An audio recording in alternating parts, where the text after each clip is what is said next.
This episode is brought to you by Absolute Landscapes. Absolute Landscapes is a landscape maintenance company that focuses heavily on commercial property maintenance. Call today for information about the services we provide and how we can best help you. 803-427-5944. Yeah, man, I know last time we had a little hiccup, and that was kind of my fault. I was actually, speaking of business, I was actually handling something in the bank, and I didn't know, I knew the time was coming up, but it was completely my fault that I slipped that. So that was my bad. No, you're good, man. It is what it is. But yeah, man, if you want to introduce yourself, say a little bit about who you are, what you do, anything you want to share about yourself, and we'll dive in. Yeah. So my name's James Allen. I run a business called Profit Your Knowledge, and that's what I help people do. I think that everybody has something great inside of themselves, and this whole world of online business and freedom and the laptop lifestyle, like that's what I was sold on. I was like, that sounds incredible, because I actually came from construction. I used to do plumbing, pipe fitting, steam fitting, and I did like high pressure water systems and heat exchangers and all that kind of stuff, cooling towers, and a little bit of welding, mostly like soldering, that kind of stuff. But yeah, I was just kind of burnt out on construction. So my dad did for 30 years, and he had a 6-figure income, and he was successful to him because he was like, he'll be like, I'm not smart enough to go to college or do any of that stuff, but he found something where he could make money and take care of his family and whatnot. Right. So that's kind of what I just decided. I didn't want to go to school. I was like a D student in high school. I barely made it through high school. And I was like, I can get paid and get college credits by going into construction. So I did that. And, you know, it was about a year and a half. I just kind of realized like this is what my life is going to be. And I was a weekend warrior. I a certified skydiver, or I haven't gone in a long time just because I don't know, haven't been as passionate about it, but I have like 160 jumps under my belt. I would go every weekend. I'd play shows. So my weekends would consist of like playing a show with my band after going skydiving all day, you know, and I would just like pack that into the weekend. Yeah. And then I would go to work throughout the week. But the work was just something that really just like drained my soul more than anything. Right. And I was like, this is, you know, I think this is important for us because in terms of personal development is to look at the areas of your life where you're feeling longing and discontent. It's like I have a longing for something, a career where I can make money as much as I am now, if not more, and have freedom. Like that's what I really want. The discontent is this one area of my life. Like everything else is really cool. Relationships, friends, family, hobbies, that kind of stuff, fitness. But my work was just really draining me. So I think that's a first step for anybody to really realize the change that you want to make. And that's what it was for me, was construction. So I would spend a lot of time in the bathroom just getting away. And I like to say you can tell how much you enjoy your job based on how much time you spend in the bathroom, because you're probably trying to get away from it and you can be safe there. So I was researching like other job opportunities and stuff like that. And I found out about coaching, and I loved personal development. I read the 4 Agreements when I was 17 years old, completely changed my life. And I still live by those agreements to this day. And you know, I loved working on myself and whatnot. And I found out that you can become this thing called a coach. And I had no idea what that was, but you could basically get paid to help other people with personal development and improve their lives. I was like, that sounds incredible. That can be a job. Are you kidding me? And I'm learning from all these gurus like Tony Robbins and Jack Canfield. And I thought, wait, I can be that kind of person. That's crazy. So that was a big aha. And I found a coaching certification called Life Mastery Institute. Now it's called Brave Thinking Institute. By Mary Morrissey, who was a good friend of Bob Proctor before he passed. And yeah, she pretty much was like, yeah, I'll teach you how to start this type of business. We have students getting paid 6 figures plus, you know, and I was like, that sounds great. And I was a spiritual life coach by going through a program. So I climbed the ranks, went through all the different certifications and everything, and finally came down to a point where I just had to start a business and get out there and do it. But I was scared because I had construction and I was almost vested, but at the same time, I'm like, I don't really care because I'm not going to come back to this. But I felt this obligation to, you know, do it for my dad. So I just decided, screw it, I'm just going to leave. And I left, got into the field, and I'm like, I'm going to make 6 figures my first year because I'm all trained up and stuff. And I didn't. I made like 20 grand, which wasn't too bad. It's like I at least made some money. But, you know, that was kind of the big aha for me. And that's who I help now. Because now it's been, 6 years, and I've learned how to create a 6-figure income in 20 hours a week. So that's like a big thing is I didn't want to be working all the time. And when you're an entrepreneur, you can control your work hours, especially when you run like this type of business, sharing your knowledge. But yeah, being a spiritual life coach, I had to learn like how to market myself. And a big piece of that was describing what you do and your messaging and being clear about the benefits you're solving for people and the problem you're solving. So I moved into like productivity and that kind of stuff to kind of be a bit more specific. I wanted to help people with careers in some way. And yeah, that's where I learned about digital products and selling and making passive income. I was like, this is the dream because I want freedom. So I built like 6 online courses that didn't make me any money. And I finally made one that sold. I woke up to $200 made in my sleep from someone who I've never met before. Just watched some videos, read some emails, landed on a simple page, and then gave me $200 without ever meeting me, which I thought was pretty incredible. So then it happened again. And then again, I was like paying my rent every month with passive income. And I was like, this is incredible. And then people started asking me for help with that. And they were coaches and experts and they had this knowledge and stuff. So that's kind of what kickstarted Profit Your Knowledge. And yeah, that's what I'm doing today. Yeah, man. So there's a lot there. Let me back up for just a second here. You said when you left construction, you just had this, there was just something inside of you that said you were supposed to be somewhere else, basically. Like this was draining your soul. Like this was just, not for you. And the construction industry, as far as this, well, I guess construction depends on, there's a lot of different trades that make up what construction is, but the construction industry as a whole, when it comes to the blue collar industry, is a well-paying industry. I mean, you can make some serious money in construction. Especially as a plumber, for sure. Yeah. And so you were probably in a space kind of similar to what I was before I started my business. You were around people who, at the very least, maybe it wasn't a dream job, but they were okay with the job or the benefits or whatever it was. And I don't know if you had this experience. It's crazy that you say this, but I don't know if you had this specific experience. But with me, I felt kind of the same thing. Like I was not supposed to be there. Like I was supposed to be doing, there was just something else I was supposed to do. Like this is draining my soul. But part of me felt like selfish because the people around me like were content.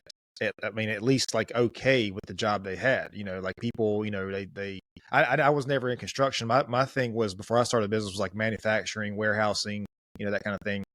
Worked in a couple of different distribution centers, actual manufacturing facilities that manufactured everything from glass to fabrics to anything.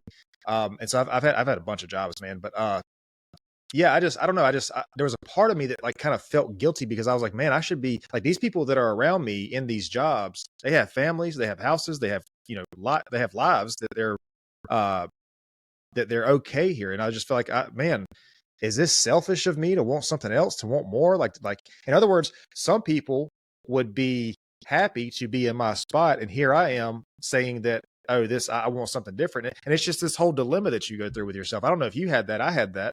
That experience. Oh, yeah. Well, yeah, and I was in a union, and it was the highest paying like union or one of the in the world, like very high paying union, very prestigious in the world of like unions and trades. So, and that's what my dad always hammered on me. And I was just like, but I'm just not happy. And dude, like when I first noticed that I was feeling discontent about it, I really did my best. Like I really tried to look at it from different angles, to be more passionate about the job. Maybe it was the boots I was wearing or making my feet uncomfortable. Like, I don't know. I literally tried everything. And no matter what I tried, I just couldn't kick the feeling. And like anything in life, whether it's a career, relationship, or whatever, if you just can't kick the feeling, it's usually a sign to kind of look into it and be like, okay, maybe something does need to change. And especially with something like construction, man, that's not, I mean, you typically work long hours with that anyways, but it's almost like somebody who in the construction industry, that's almost like a personality that person, like that person is in that industry. So that's like, that's part of who you are. And that's like, that's not just a job. That's like deeply embedded in your life. Cause I mean, it probably wasn't uncommon that you were working 12 hours or more, on a shift. Oh yeah. Overtime was crazy. One time it was a Friday and they would always wait till Friday, literally always. But if you didn't do overtime, it's like you wouldn't get hired on the next job. So it's like, it wasn't mandatory, but it's mandatory, Right. And my foreman comes over to me and he's like, Yeah, so you want to work overtime tomorrow? And at this time, I knew like I had a plan. I had a day planned and everything where I was going to leave construction, but nobody really knew. And I'm just like raking in as much money as I can to like pay off like my car and anything I can to save up money so I can start my business. And he comes over to me and I was like, yeah, sure. I'll work tomorrow, Saturday, like whatever. And he's like, cool, 1 a.m. start. Jeez. And I'm like, excuse me? I was like, you're kidding me. And he's like, no, 1 a.m. start, just super serious. And yeah, these guys were just ruthless, like overtime galore. So I literally went home. I got home at like 4:30 p.m. Just went straight to bed. Woke up at like 11:30, and then met up with my journeyman, and we drove in together. And we're like pulling in through San Francisco, and everybody's out partying because it's friggin' midnight, 12:30. And we're just like driving through, going to work. I'm like, this is so weird. And it was like a 13-hour day on top of that. So I was just beat. But yeah, I was like, I don't want to do that all the time. I want to have freedom and autonomy in my life. And I think that's what most people want. And that's what's so appealing about having like an online style business, especially when you can teach people something that you're passionate about. Like it's really a big wave, but the big thing, like I talk to a lot of people and I see people struggling and then they explain like what they're doing. And it's like, well, no, duh, you're struggling. Like the messaging and the marketing and all that kind of stuff, like it's unclear as to what you really help people do.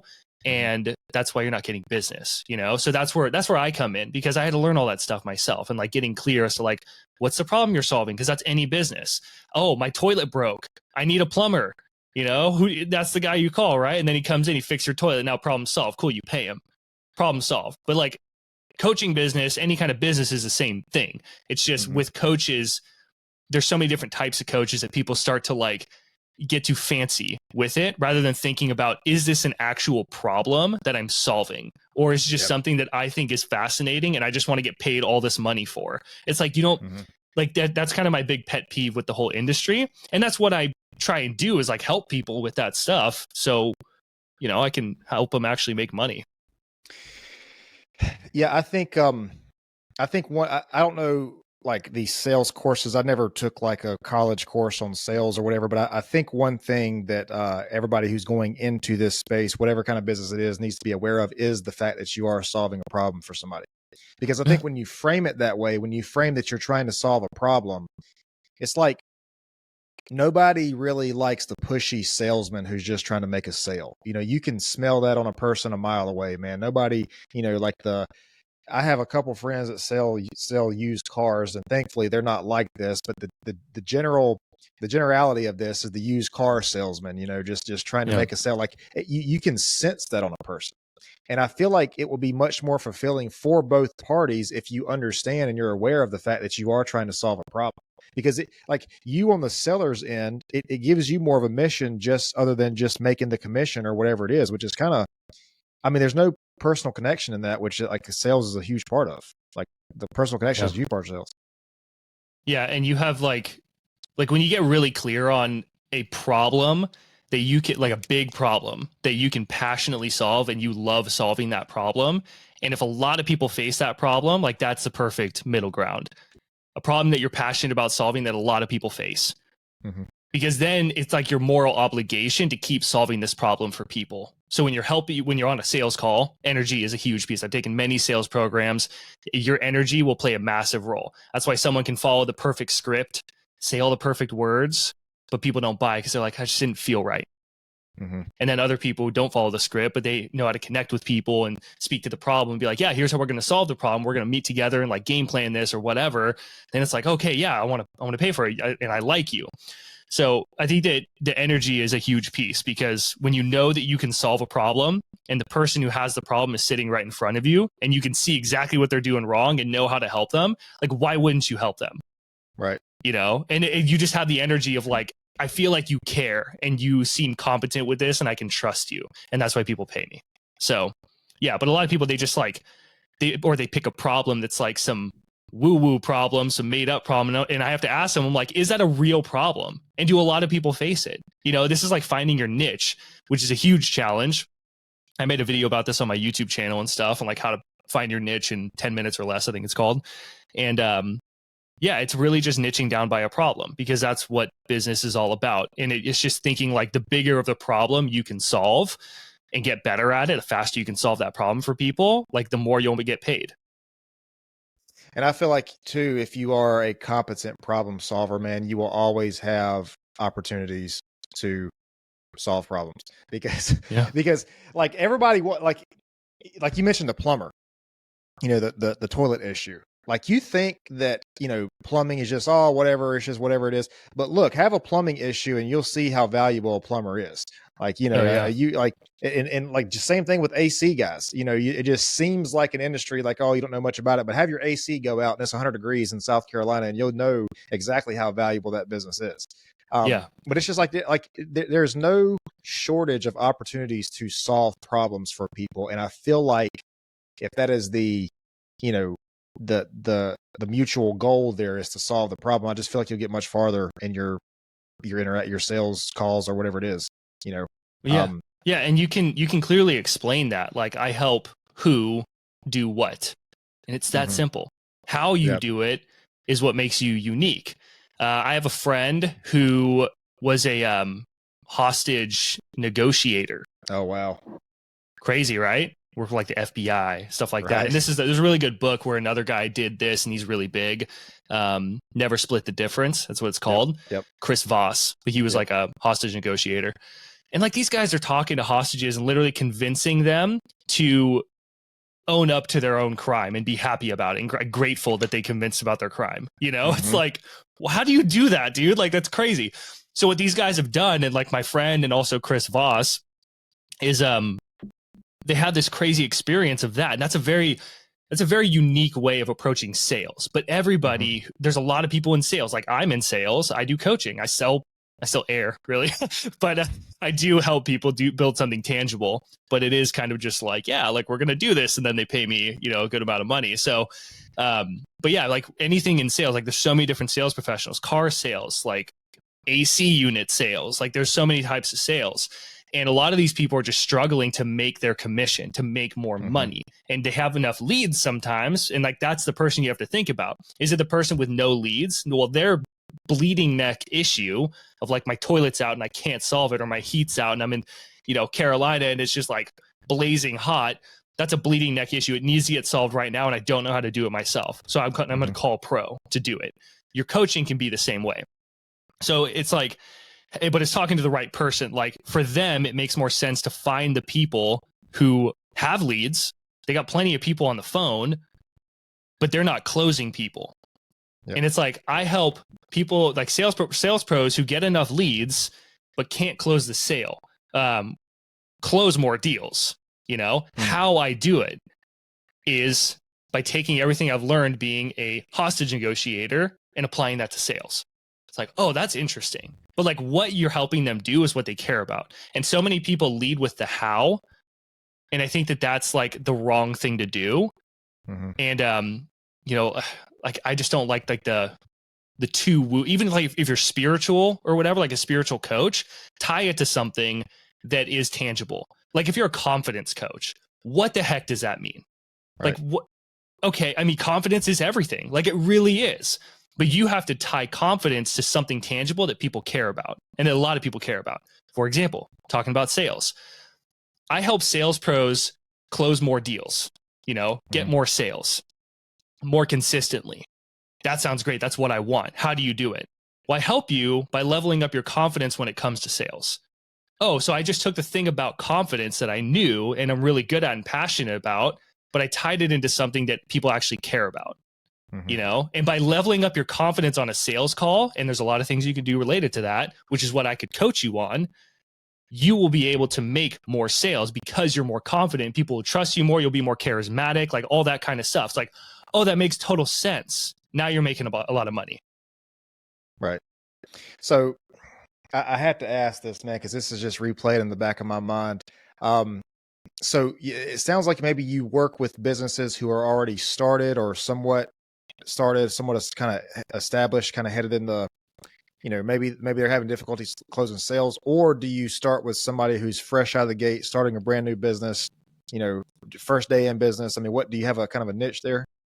Yeah, I mean, the people that I really target, I've helped people in many different areas, like on a sales call if I'm sitting down with them. But in terms of like my general marketing, I am really focused on helping the old version of me, which is a great place to start, by the way, if you're like, I don't know what to do. I was the guy who found out about coaching, working in a job, and I was like, oh, that sounds amazing. Like, what? You can get paid to do that and you can have freedom. I was sold on the dream.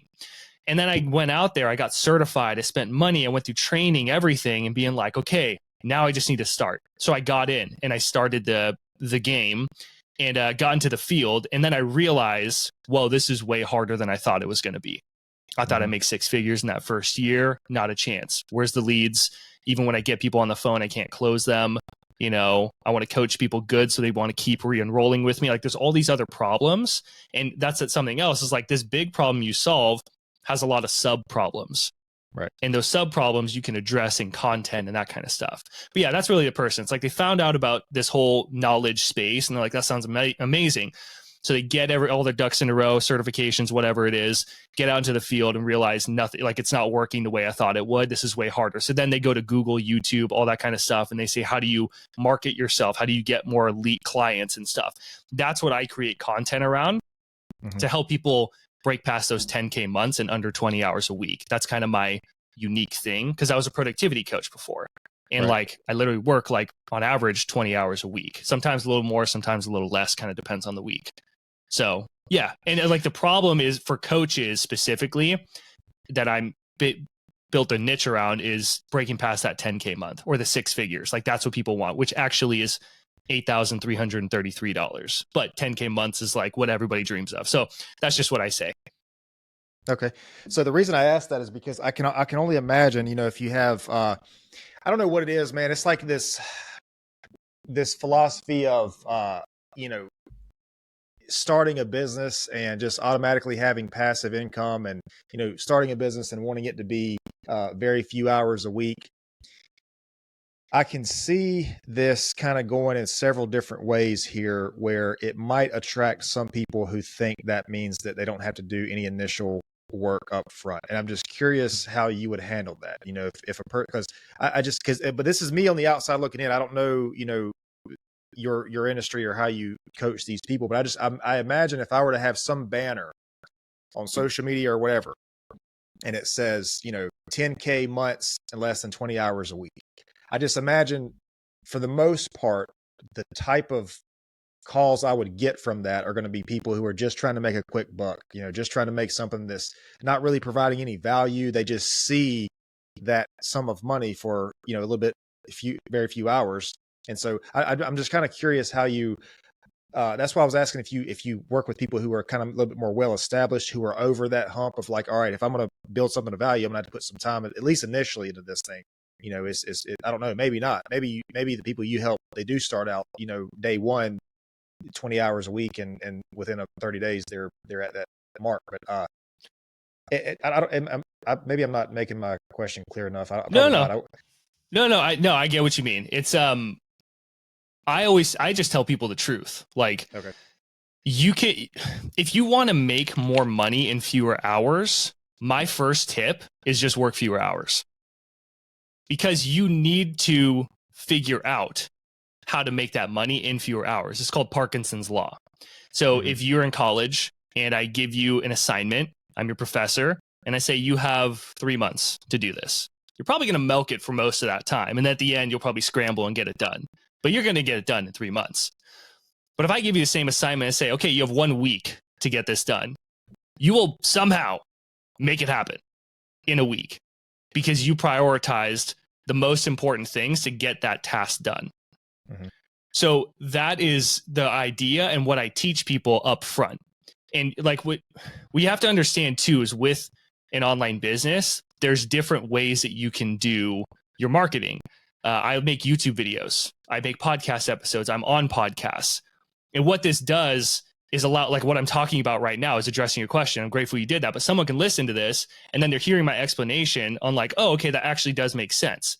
Those are the people who are going to come over to me and learn more about my product. They'll join my email list.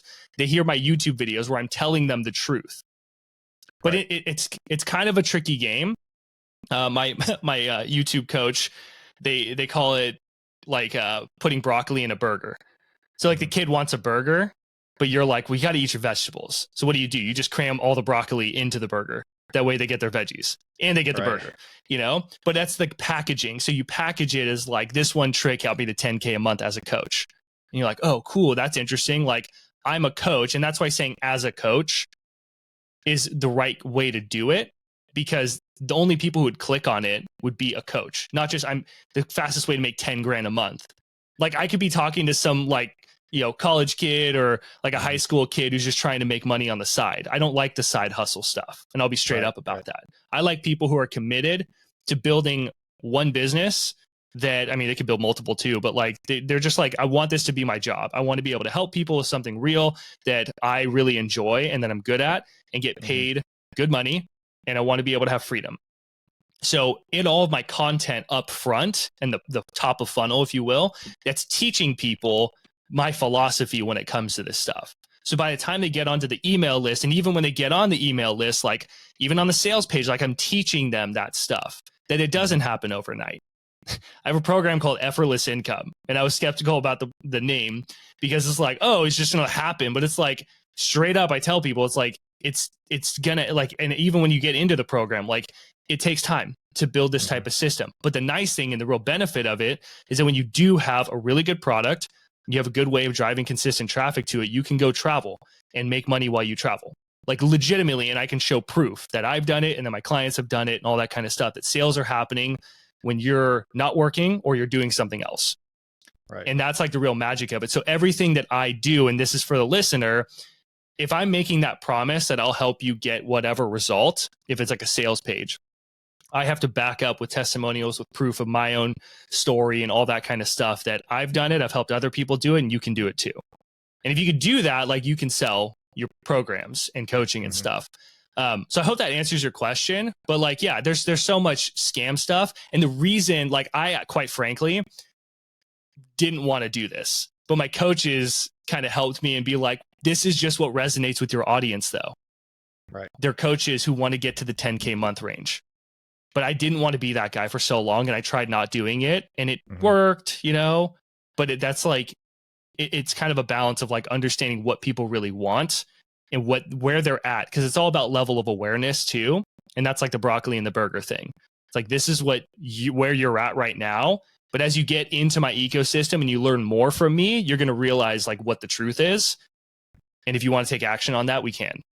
You know what I mean? So I hope that answers your question. No, yeah, I got you. I think one thing that I kind of see, man, with these, because I talk about this a lot, entrepreneurship is, especially in 2024, is glamorized, because you get on Instagram and you see the guy with the Lamborghini and, the beautiful woman and the nice house. And it seems like it was an overnight thing, but like with I can't speak for the online thing, but on the brick and mortar side of things, you don't see the decade or decade and a half or 2 decades that he put in before that. And I wish that people were aware of the fact that like, it's easy to want, a certain amount of money, $5, $10, $15, $20,000 a month, but you have to look at the value you're providing for the income that you want to get. Like, me personally, if I were to try, like if I were to jump, and I don't know, maybe you being the coach to the coach, I think that's right. If I were to jump into the coaching space right now, I would have to have a very honest conversation with myself and say, okay, can I provide the value that maybe some of these guys who have been in this, 5 or 10 years ahead of me, can I provide the same value of them? But maybe, I don't know, maybe I'm looking at this the wrong way, because I guess it would be, I guess that is technically what you do with people. Yeah. So if you jumped in to like the coaching space, right, and you were new, even, it's like you have to look back at what have you done for yourself. There was someone who just posted in this. I use Kajabi, and there's like a whole Facebook group about it. This one person just the other day like unloaded their frustration. They're like, I'm not making any money. Nobody's opting in for my stuff. Like, I've been paying for Kajabi, which is like $200, $150 a month. It's a great tool if you know how to use it and you understand the marketing and stuff. And they said, I help like women entrepreneurs, like basically build their business. And I was just looking, I'm like, but you're not getting any opt-ins. Like, you're not making any sales. You're literally like rubbing pennies together. Mhm. And I messaged them back and was just like, hey, like, I'm not trying to be mean or anything, but just like, you're saying that this is what you help people do, but you haven't even done it yourself. Even like, you have to be the best in the world too. But you haven't even done it like to an extent, And I was like, just get a job on the side so you can start making some money, because it's okay. I did that when I started. I went all in, and then I was like, oh my gosh, I have no money, and it was killing me. And I couldn't make sales because I was too attached to it. So I got a job on the side. I worked like REI, I did bartending, I could try a lot of things, just to make money, extra money, and still have time to put into my business. And that was kind of the 20-hour week thing. I'm like, well, if I know how to do this in 20 hours a week, then when I go full time, it's like, boom, I can and it grows from there. And you have way more freedom. And yeah, that is like what you would need to look at is like her, she's trying to help someone with something she hasn't been able to do herself. And that's why people aren't buying from her. But I was like, you have something in you that people find valuable and that you're good at. Maybe it's baking cakes. There are online businesses who bake cakes. I had a woman on my podcast. She had a business where she was supporting her family. She was doing like, 5 figures or something, but she was able to support her family. And she was teaching people online with courses and a membership community how to knit socks. I'm like, that is so cool. Like, what? So it's crazy, like what people will pay for, but people pay for skill sets. And to them, that's something that they're invested in, like they're willing to invest in to learn because they want to learn a new skill. So it's a great way to kind of teach people. But with you, well, Cody, you've created like your own successful landscaping business. There's a lot of people who are in construction, and that could even be your target audience. They're in construction and they're like, oh man, like they were where you were, where you're in a job and you're like, man, I'm in the trades. Like I feel kind of like bad that like I want something else. Like, am I crazy? Like that's a piece of content, sharing that story. Wow. And now they're connecting with you more. But what you do is help them start and build a successful landscaping business. And you could just teach people how to do it. So it's like you've been able to do that. And if there's other people, and you were talking earlier of like, what about the guys 5-10 years in front of me who are more successful? I get people all the time who are like, dude, I really want to teach relationships, but there's so many people teaching the same thing and they're all saying a lot of the same stuff. So why would anybody pay for me and invest in me when they're like more successful or whatever?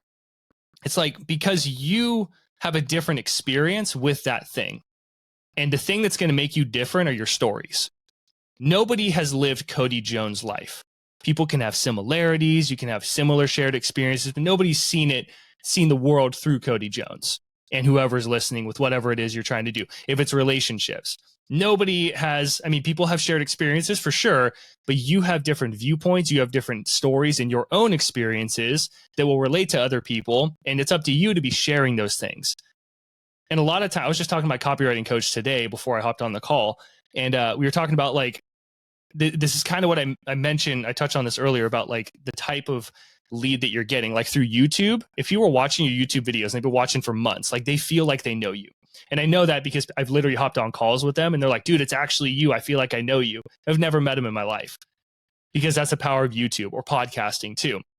So they're warm leads. And then when they find out about your program, like they already know you. And it's totally different than if I just sent you a piece of mail where you're like, what is this? It's probably just spam mail. But if I can get you on that first line, like that takes really, really high level of copywriting skill to be able to do that.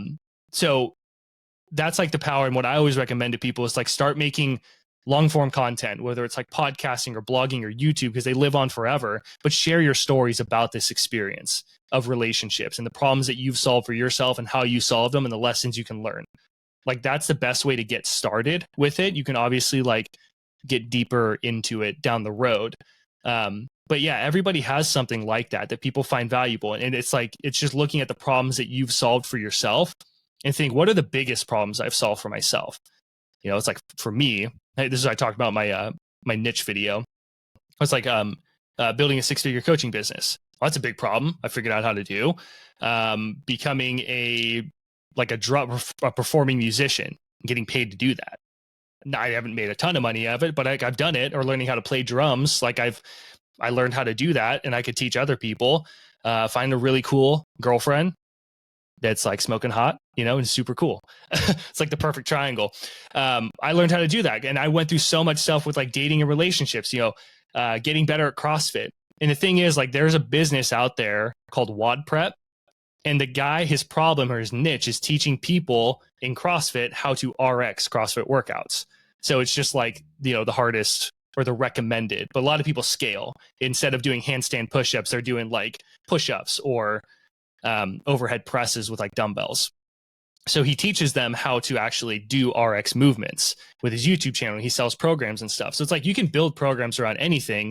And as long as you've been able to do it yourself, or at least like relatively well, you can build a business around that.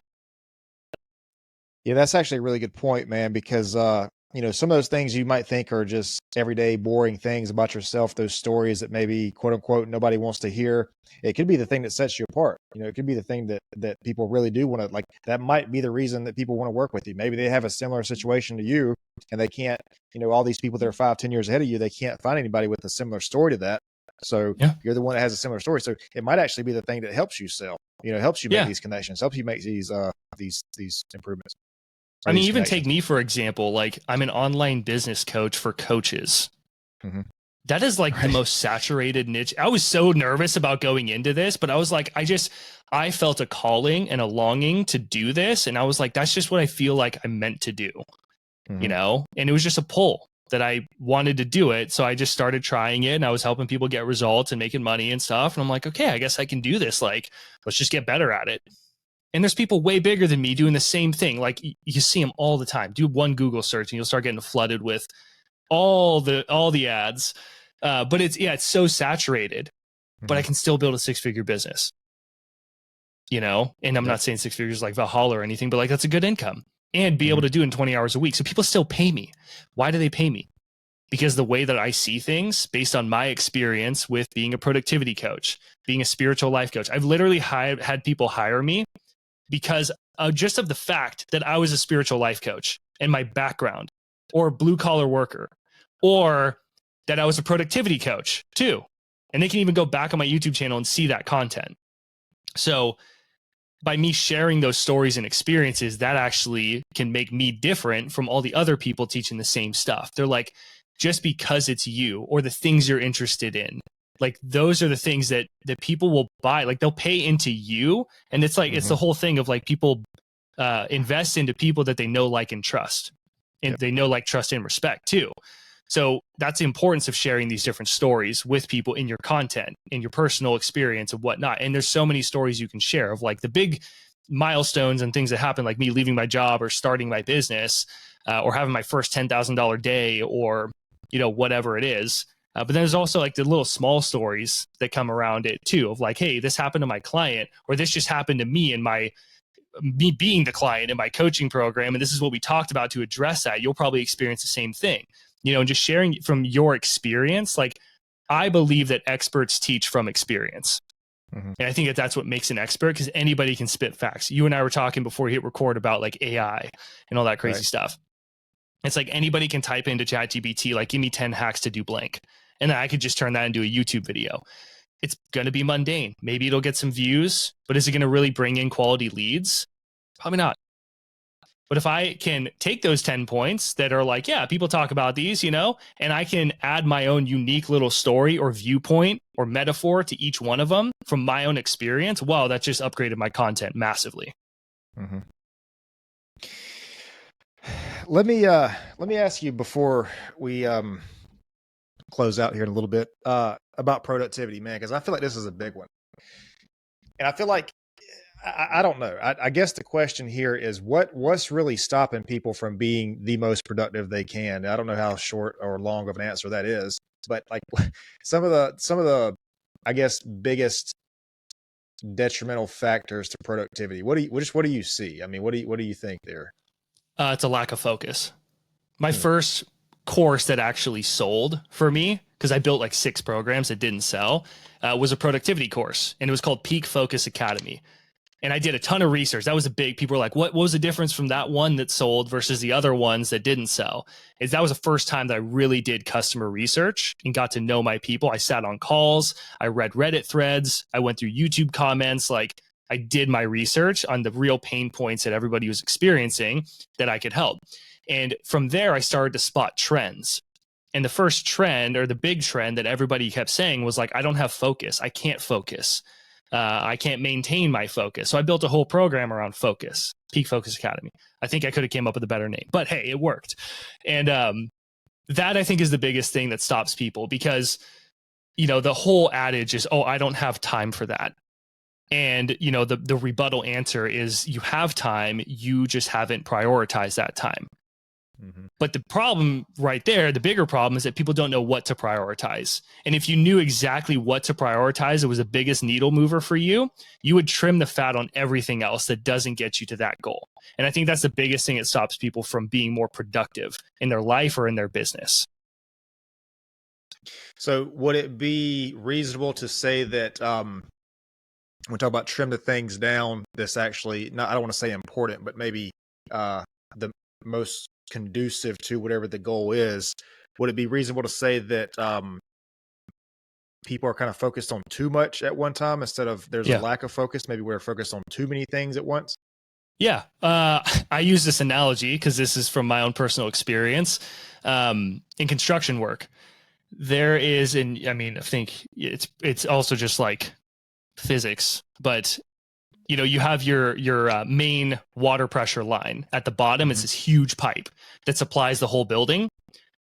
If you open up that valve, that is a ton of energy coming out of that pipe, like insane. Like it's almost like unfathomable amount of energy. And what happens is that all that energy from the big main line goes up into the building to the first floor, and there's break-off points where the pipes go out to like the 1 AC unit or the 20 AC units, however big the floor is.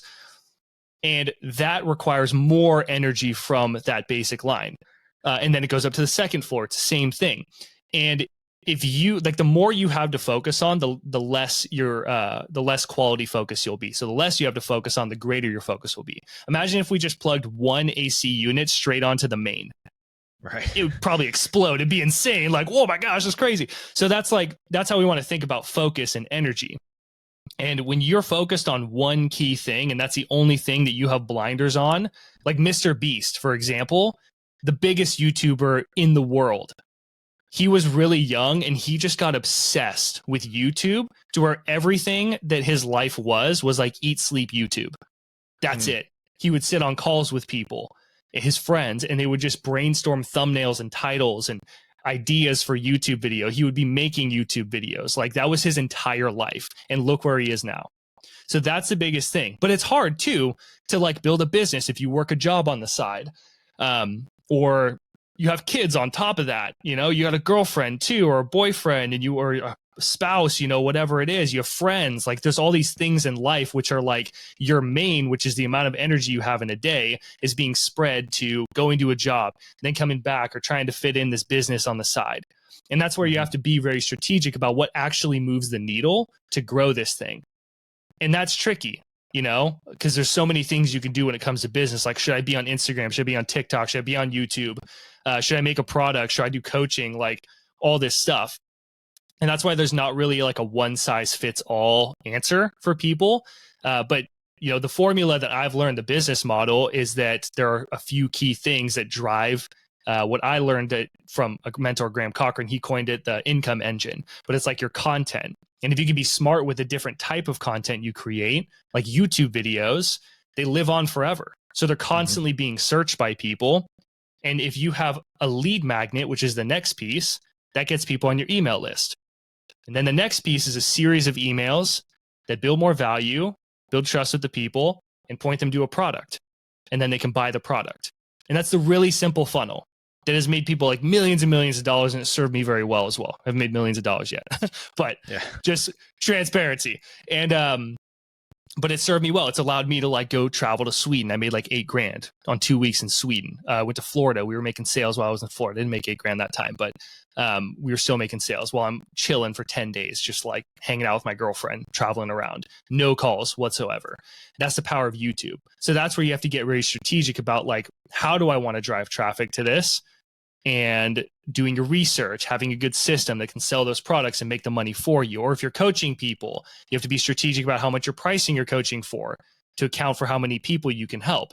And if you charge more, you can help fewer people and still make as much, if not more money than helping a bunch of people that you charge very few for, you know? Mhm. So I hope that kind of answers your questions, gets the brain turning. But yeah, it's just about energy, and you have to be really clear as to like, what's the most important thing right now? Yeah, I was going to say, this really makes me think of the Pareto principle. The 80-20 rule is what a lot of people call it. You know, you have to, I don't know that there's any like there's probably like 5, I think, that are the most top valuable skills I think a business owner should have. And I think looking at your business and trying to figure out what is the 80 and the 20, I think that's I don't know. That's definitely in the top 5. That's definitely in the top 5. If you can look at, just for those that don't understand, if you can look at what is 20% of the work that you do that gives you 80% of those results. Some people would say, you know, and first of all, it's not exactly 80-20. It's going to be different for everybody, but some people would say that you delegate the other 80. You know, if there's 80% work that only gives 20% results, you delegate that. There's different ways to handle this. Depends on how big your operation is. But I mean, it sounds so simple to say that if you identify and pinpoint what the most productive things are in that business, then you should capitalize on that. It sounds simple, but I don't think a lot of people do that, because like we were talking about earlier, we focus on too many things at one time. We're focused on all these different things, and you know, thing A may not give you the same results as thing B. You know, it could be completely different things. I mean, you know, for a lot of people, and it sounds like maybe people that you work with, sales is a huge part of their business. You know, them being with the person and selling their product or service, whatever it is, like that's a huge part of it. And so I just, again, from the outside looking in, if I was working with one of those people, I would say, well, let's do what we can to help your selling skills. Like if this is going to be, I mean, sales is obviously important for any business, but if it's going to be that important to you, to that specific person, something else with your people that you work with is their personal story, identifying their personal story. It sounds like that is a huge thing. So, okay, well, how can you share this person? And I'm just giving an example, just kind of using your industry as an example, but this can go for anybody who's in any sort of productive realm, is knowing that 80-20, and knowing. And I'm not saying if it's something in the 80 that only gives you 20% of results, it doesn't necessarily, you don't just forget about that, but you have to know where your time and energy is going to be spent to be the most productive, because it's so, especially for business owners, man. I don't know how the online space is for this, but especially business owners, is so competitive out here. Like there's so many people trying to do the same thing that you're trying to do, and they might be working twice as hard as you are, and if you can't crack down on the efficiency and the productivity, I think that's one of the things that's really going to hurt you if you can't do that, and benefits you very well if you can do that. Yeah, there's a really good exercise that anybody can do, and I'll try and run through it quick. The first place we have to start is like identifying what's the big thing that I need to focus on right now. To help you do that, there's a really good book called The One Thing by Gary Keller. And the whole book is really focused around this one question, which he calls the focusing question. And I love this. So the focusing question is, what is the one thing I can do that by doing that would make everything else easier or totally unnecessary? So if I do this one thing, it pretty much knocks over all the little dominoes by doing this one task. And that forces your brain, like really marinate on that and really think about it. For me, it depends. Yeah, it's huge. But don't just think of the first thing that comes to mind. Sometimes it can hit you like a freight train, but even still, like give it some time and kind of marinate and think on it, meditate, pray, whatever it is that you have to do, but give it a little bit of time and really think about it until you're like, that's the one thing. Like, that's it. And then write it down. And then you have that top of mind at like the top of your paper or whiteboard, whatever you want to use. And then you start to list out everything that you do on a daily basis. And I mean, you can add your personal stuff, but even like just your business, if it's like your work hours, and you can say like, okay, well, like I'm doing this. You can go as far as setting a 15-minute timer where you just write down what you're doing in that 15 minutes and just do that throughout the day. But you get clear onto like all the things that you're doing on a regular basis. And if you like get really raw with that too, and the first step is to just eliminate, cross off your list, delete whatever it is, everything that is not directly bringing you to that goal. Like tweaking the colors on your website or changing the font because it's going to resonate with your audience better. Like, come on, dude, that's not going to grow your business. What grows your business is actually like talking with people, solving the problem for those people. So if you need to build a website, you can do that real quick, or you can outsource it to someone, which by the way is one of the next steps. So once you've eliminated all your stuff, you're like, that is a complete waste of time. Checking my email 20 times a day. What a waste of time. And I have videos about this on my YouTube channel as well. Time wasters. But after you've eliminated all that stuff, then you go to phase 2, which is to automate. It's crazy how much you can automate nowadays to make things faster. A really simple example, especially in the coaching space, is I used to do this before I got this tool. There's a really cool tool called Calendly. And instead of you talking with people, being like, hey, let's go back and forth on, what time we can meet, or is this a good time? And then it's like back and forth emails. You're spending 20 emails just to book an appointment. You can set up Calendly for free, or you can do paid version too. And you can customize it to your schedule, your availability, and you can add questions, like whatever you want to get any information you need for booking podcasts or whatever it is. And then you can just copy and paste a link. So if someone's like, yeah, I'd love to book a time with you, it's like, cool, here, let me just email this over to you, or I'll just text it to you right now, and just text over the link. Like, that is a series of automations, very simple, that now has just freed up a ton of time from the back and forth email. So it's looking at how many things you can do related to that, creating an automated email sequence instead of emailing people all the time, like by yourself. Like, things are happening when you're not working or you're doing something else. And then once you've done as much as you can there, then it's like those are tasks that you can't really eliminate. Like, you have to book appointments, so, but you can make it more efficient. Then you want to think about delegating, because there's some things that's like, I can't really automate this. With AI, there's a lot of things you can automate. It's pretty crazy, but like video editing is one of them. Right. Sure, I can, you can do it, and it's a skill set. And but if you like outsource that makes it so much easier, and it could be working while you're doing other stuff. So that's where you have to kind of think of those things. It's like, but it doesn't directly require your voice or your face, at least for a coach. I don't know about landscaping business, but like, you have to be doing meetings. I imagine you have to be finding new jobs. Like, that's the stuff that requires Cody Jones. But you putting your hands like in the field and doing stuff, sure, if it's a last minute thing where your guys need help, or you're like, oh crap, let me go run over and help you, that's different. But like, as a regular job that you're doing in your day, like, you should be out there lining up jobs, or considering whether someone joins the team, which you could even outsource yourself. Like, that doesn't directly require your face or voice. So those are the things that we want to think about, that we have to do. And if it's all geared towards getting you to that focusing question, or that result that we got from the focusing question, then you're being productive. Yeah. Pretty powerful stuff, man. I didn't even realize what the time. I know you got to get out of here. I got to get out of here in a couple minutes. Do you have, I know you said you have a YouTube, you have a podcast. Do you have any sort of links you want to share? And you can also email them to me. I'll put them in the videos. But if you have anything you want to share publicly while you're here.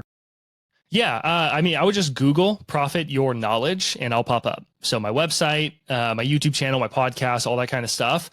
But if you do want to kind of get started with this whole online business thing, or if you're like, hey, how does this work?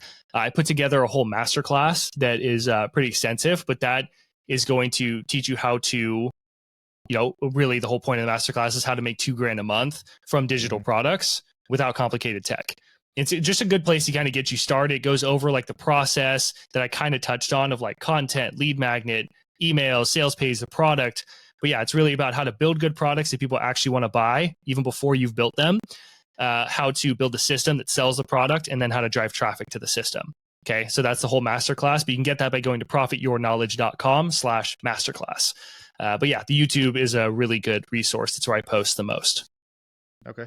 Yeah, if you want to send me any links to any of this stuff, like I said, I can put them in the descriptions. Sure. So one last question, man. This is something I kind of ask everybody. And I know you've had a very extensive experience filled life. What, if you had to kind of pinpoint one of the most important questions, or I'm sorry, important lessons you've ever learned, what do you think that would be? I know it can be something from your personal life, if it's something you're comfortable sharing, something from your career, your business. And I know it's hard to say the most important, but what do you think is one of the most important lessons you've ever learned just from your experiences? Yeah. What pops out to me, it's like the most. It's like when someone says name one time, you're like, well, I can't think of it right now, but I know there's something. Yeah. I would say it's this proverb that I read. I just said proverb when I read it. I don't know where it's from, but it said the work will teach you how to do it. And I love that. I think it's so simple. When I read it, I just like couldn't stop reading it. I'm like, man, that is so true. Cause like we spend so much time in our head. Oh, am I got the right coaching niche? Like, oh, should I start this business? You know? And it's like, just start doing it. Even if it's sloppy, but everybody wants to be perfect. But it's like, dude, just start posting YouTube videos or start building a program or start talking to people, like whatever it is that you need to do, start the podcast and just do it messy and do it weird and uncomfortable and awkward. Like my first YouTube videos, I literally just one day just had the urge and was like, that's it. I'm just going to hit record and just make something. No script, no planning. It's terrible. But I actually watched it the other day and was like, wow, I've come so far, you know, but I've come so far because I keep showing up and I keep doing the work, and I've been doing it for years. But the work taught me how to do it, and it's still teaching me how to do it. I'm getting better. I, you know, am learning more about thumbnails and YouTube strategy because I have my own coaches and everything. But yeah, I think that's just big. Like you want to learn how to play soccer, go play soccer. You know, you can watch all the videos and stuff you want, but like you got to do it. I think that's incredible, man, because I think there's so much wisdom in that, and I think it's absolutely true. You know, I think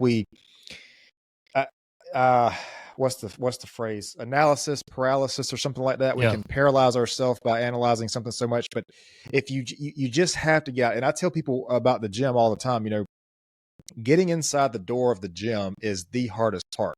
I mean, you know, if you're there, you're new, you don't know what's going on. Maybe you're self-conscious because you're overweight or whatever it is. But like getting in the door is the hardest part. And you don't have to use a gym analogy, you don't have to go in and do a hard 20, 30, 45-minute workout.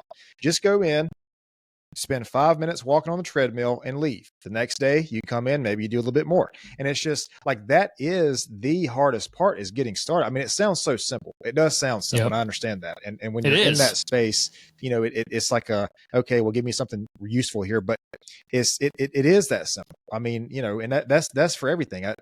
The work will teach you how to do it. I love that. Because there's so much, and that's why it's called a proverb, because there's so much wisdom in just one sentence. I love that. It makes so much sense. Yeah, it's just a game changer, man. But that's how you do it. You just get out there and start doing it. You want to get good at golf. Again, you can watch all the videos, you can read all the books, but until you get the club in your hand, like that's when you start getting good. And you're going to suck at first, and everybody sucks at first. And you might suck for a while. I didn't make like good money in my business until like 3 years in, you know, 3-4 years, something like that. That's early. I think it took me like 5. I think I had like an actual job for like 5 years, the first 5, maybe 6, 5.5 years. So yeah, you were killing it. Yeah. Well, it didn't feel like it. It just felt like a grind, you know, and everybody's like, hey, how's your business going? I'm like, it's going. But I just kept doing it. I kept showing up. And I saw some post on, I think it was like Instagram or something, but it said like what we think consistency is. And it's like this perfect straight line. And it's like what it actually is. It's like really high, and then it's really low. And then it's kind of good for a couple days, and then it's really low again, then really high. And that's like going to the gym. Like I don't like to get 1% better every day. I like the idea. I think it's cool. It sounds good, whatever. But like, that's like me PRing in the gym. And then I keep PRing more on top of that because I'm getting 1%. I'm doing a 1% PR every time. That doesn't happen. Yeah. I PR my deadlift. I'm like, whoa, dude, I was feeling good that day. Go in, you know, the next week, and I can't even freaking lift half the weight, you know, or whatever it is. It's like my brain's just not in it, but I showed up and I did the work. And there's so many relatable things to the gym. It's huge. I've been doing CrossFit for like 6-7 years, or I think 7 years or so. And it's just a matter of like just showing up and doing it. But I thought about that when I was at the gym. I'm like, dude, I'm just not feeling it today. Like no matter how hard I try, I just can't I don't have like the lung capacity, like whatever it is, I'm just not feeling as strong today. And that's one of those dips. But everybody, especially with entrepreneurship, we feel like we have to be perfect all the time. Or it's like, if I'm not, then I'm not being consistent, but consistency is the key. It's like consistency is not about perfection. It's about showing up on a regular basis. And that's all it is. Some days you're going to be great. Some days you're going to suck. Some days it's going to be decent. And it's going to be just like a day in the office, you know? But yeah, that's just the name of the game. And I think people just have to get out of their own way with that. I mean, I think that one about the gym, man, the PR thing, I think if you're a bodybuilder, maybe that makes sense, but I think it's the wrong goal if you're just trying to be in shape, because if you're trying to PR every time you go in there, and it's the same thing with people who are they step on the scale every single time they go to the gym. It's like if you're, I think that's the wrong goal. I think the goal should just be to be a fit person, which means that you're just going to go to the gym. You're going to be consistent with it, like you said, consistency. You're going to do the things that you would need to do to be fit, stay fit. You know, keep the weight off, whatever it is. But I mean, I don't know. I understand people like the metrics and they like seeing the numbers and all that, but I can't tell you the last time I've done a PR. Like it's nowhere on my radar to even be interested in that. Like I know that I'm there when I say I'm going to be there, and I know I show up, and I know I do the work. And that's what it is to me. I don't need numbers to validate to myself like, hey, I'm doing this. I mean, you know, I don't know, but everything's different. Yeah. For everybody. Well, yeah, that does make sense. I mean, with CrossFit, it's very performance oriented. So yeah, it's like we do 1 rep or 3 rep max, you know, and that kind of stuff every now and then. But it's like, yeah, I mean, even going to the gym, it's like you can't be on your A game all the time, but that's like what we expect, especially when it comes to business. You get sick. I'm just having a bad day. Something happened in my life. I woke up on the wrong side of the bed. I didn't get enough sleep. Like whatever happens in life, but it's the fact that you're showing up consistently and just doing the work, you will figure out how to make it work. So yeah. Absolutely. Well, man, listen, I appreciate your time. I'm gonna let you get out of here. Hang out for just a second. Let me explain to you the uploading situation here. But yeah, definitely appreciate it. If you could send me the links and stuff, I'll put all that in the descriptions. And sure. I appreciate it, man. Hey, everybody, listen, I really appreciate you guys tuning in today, man. If you like the content, if you found this episode useful, you can visit us on social media. That's YouTube, TikTok, Spotify, Amazon Music, Rumble, Instagram, Facebook, and Google and Apple Podcasts. There you can like our videos, follow, subscribe, and share. And again, we appreciate it. We'll see you next time.